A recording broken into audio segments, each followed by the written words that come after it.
علی ہمیشہ سے دوہری شخصیت رکھتے تھے۔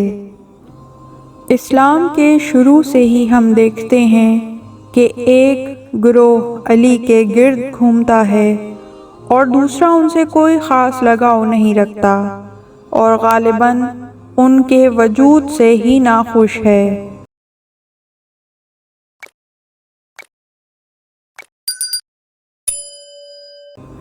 علی لوگوں کو اپنا دشمن بنانے اور ان کو ناراض کرنے والے شخص تھے، اور یہ ان کا دوسرا بڑا افتخار ہے۔ جس طرح ایک طرف لوگ علی کے عشق میں سرشار نظر آتے ہیں، اسی طرح دوسری طرف علی کے دشمنوں اور ان کی دشمنی کی شدت میں کچھ کمی نہیں ہے۔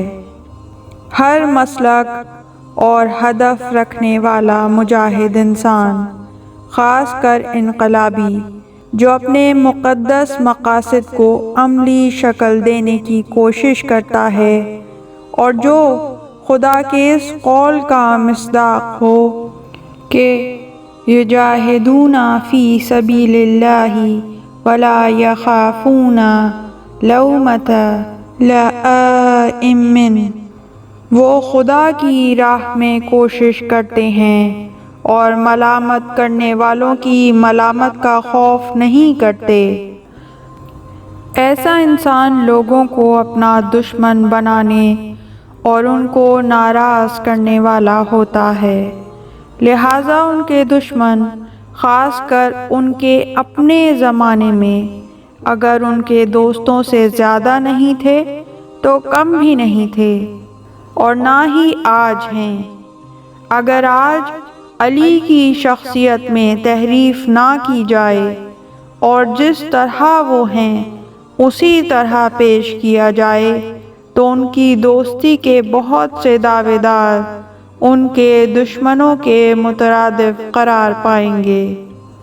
پیغمبر اکرم صلی اللہ علیہ وآلہ وسلم نے علی کو ایک لشکر کا سپہ سالار بنا کر یمن کی طرف بھیجا۔ واپسی میں انہوں نے رسول اللہ سے ملاقات کے لیے مکے کا عزم کیا۔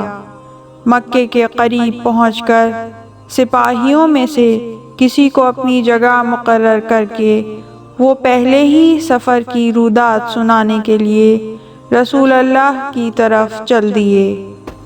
اس شخص نے وہ تمام کپڑے جو علی اپنے ہمراہ لائے تھے سپاہیوں میں تقسیم کر دیے تاکہ وہ نئے کپڑے پہن کر وارد مکہ ہو جائیں۔ امام علی علیہ السلام جب واپس آئے تو اس عمل پر اعتراض کیا اور اس کو نظم و ضبط کے خلاف قرار دیا، کیونکہ پیغمبر سے حکم حاصل کیے بغیر ان کپڑوں کے بارے میں کوئی فیصلہ نہیں کیا جانا چاہیے تھا، اور در حقیقت علی کی نظر میں یہ مسلمانوں کے پیشوا کی اطلاع اور اجازت کے بغیر بیت المال میں تصرف تھا۔ اسی لیے علی نے حکم دیا کہ وہ لوگ کپڑوں کو اپنے جسم سے اتار دیں اور ان کو مخصوص جگہ پر رکھیں تاکہ رسول اللہ صلی اللہ علیہ وآلہ وسلم کی تحویل میں دے دیا جائے، اور حضرت خود ان کے بارے میں فیصلہ فرمائیں۔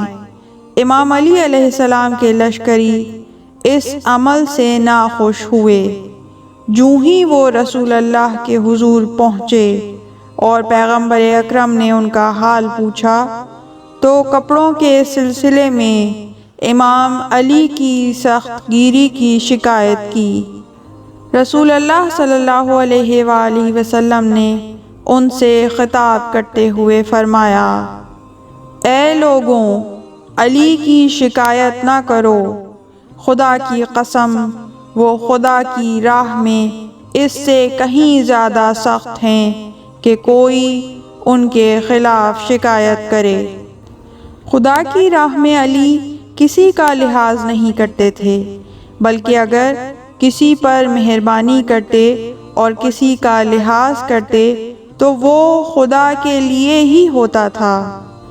یہ صورتحال یقیناً لوگوں کو اپنا دشمن بنانے والی ہے اور لالچ اور آرزو سے پر دلوں کو رنجیدہ کرنے اور تکلیف پہنچانے والی ہے۔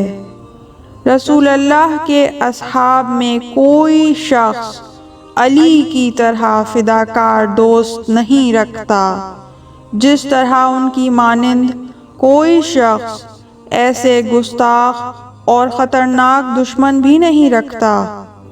وہ ایسے شخص تھے کہ جن کی موت کے بعد ان کا جنازہ بھی دشمن کے حملے کا نشانہ بنا۔ وہ اس معاملے سے خود آگاہ تھے اور اس کی پیش بینی کیا کرتے تھے، اسی لیے انہوں نے وصیت کی کہ ان کی قبر کو مخفی رکھا جائے اور ان کے فرزندوں کے علاوہ کوئی اسے نہ جانتا ہو، یہاں تک کہ تقریباً 1 صدی گزر گئی اور اموی سلطنت ختم ہو گئی۔ خوارج بھی تقریباً ختم ہو گئے یا سخت کمزور ہو گئے، کینے اور کینہ توزیاں کم ہو گئیں اور امام جعفر صادق علیہ السلام کے ہاتھوں ان کا مزار مقدس ظاہر ہوا۔ علی نے اپنی خلافت کے دوران 3 گروہوں کو اپنے سے دور پھینکا اور ان کے ساتھ مقابلہ کیا، ان کے ساتھ برسر پیکار رہے۔ اصحاب جمل، جن کو امام علی نے ناکثین کا نام دیا، اصحاب صفین، جن کو قاسطین کہا، اور اصحاب نہروان یعنی خوارج، جن کو آپ نے مارقین کے نام سے پکارا۔ امام علی علیہ السلام فرماتے ہیں، جب میں نے امر خلافت کا فیصلہ کیا تو ایک گروہ نے بیعت توڑ ڈالی، ایک گروہ دین سے نکل گیا اور ایک گروہ نے سرکشی اور بغاوت کر ڈالی۔ ناکثین یعنی اہل جمل ذہنی طور پر تیز لوگ تھے جو لالچی اور طبقاتی نظام کے طرفدار تھے۔ عدالت و مساوات کے بارے میں ان کی بیشتر گفتگو انہی لوگوں کے بارے میں ہے، لیکن اہل صفین قاسطین کی ذہنیت اور سیاست 2 رنگی اور منافقت پر مبنی تھی۔ وہ زمام حکومت اپنے ہاتھ میں لے کر امام علی علیہ السلام کی حکومت اور ان کے اختیارات کو درہم برہم کرنے کی کوشش کرتے تھے۔ ان میں سے بعض نے تجویز پیش کی کہ امام ان کے قریب آ جائیں اور کسی حد تک ان کے مفادات کی ضمانت دیں، لیکن امام علی علیہ السلام تو اس لیے آئے تھے کہ ظلم کا مقابلہ کیا جائے، نہ کہ ظلم کی تائید کریں، اور دوسری جانب معاویہ اور اسی قماش کے دوسرے لوگ سرے سے علی کی حکومت کے ہی مخالف تھے۔ وہ چاہتے تھے کہ خلافت اسلامی کی مسند پر خود قبضہ کریں اور ان کے ساتھ علی کی جنگ در حقیقت نفاق اور 2 رنگی سے جنگ تھی۔ تیسرا گروہ جو خوارج یعنی مارقین کا ہے، ان کی ذہنیت خطرناک جہالت، خشک تقدس اور ناروا عصبیت تھی۔ علی ان تمام کی نسبت ایک سخت طاقتور اور غیر مصالحانہ رویہ رکھتے تھے۔ امام علی علیہ السلام کی ہماگیری اور انسان کامل ہونے کا ایک مظہر یہ ہے کہ اپنے اختیار و عمل کی بنا پر ان کو گوناگون فرقوں اور مختلف انحرافات کا سامنا کرنا پڑا اور انہوں نے ان سب سے جنگ کی۔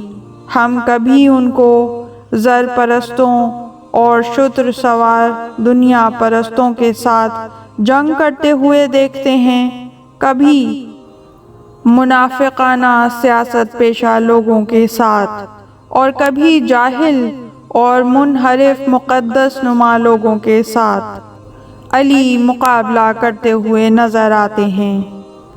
الا لعنت اللہ علی القوم الظالمین۔ پروردگار دشمنان علی اور دشمنان اہل بیت کو نیست و نابود فرما۔ اللہم صلی علی محمد وآل محمد۔ پروردگار محمد اور ان کی پاک آل پر رحمتیں نازل فرما۔ ہزاروں کروڑوں درود و سلام۔ اللہم عجل لولیک الفرج۔ پروردگار قائم آل محمد کو، ہمارے زمانے کے علی کو اذن ظہور عطا فرما۔ اس طرح کی مزید تحقیقی، علمی اور تاریخی ویڈیوز دیکھنے کے لیے چینل کو سبسکرائب کیجیے اور بیل آئیکن پہ کلک کیجیے۔ ویڈیو کو لائک کریں اور کامنٹس کے ذریعے بتائیے کہ آپ کو ویڈیو کیسی لگی۔ اگلی ویڈیو تک کے لیے خدا نگہدار۔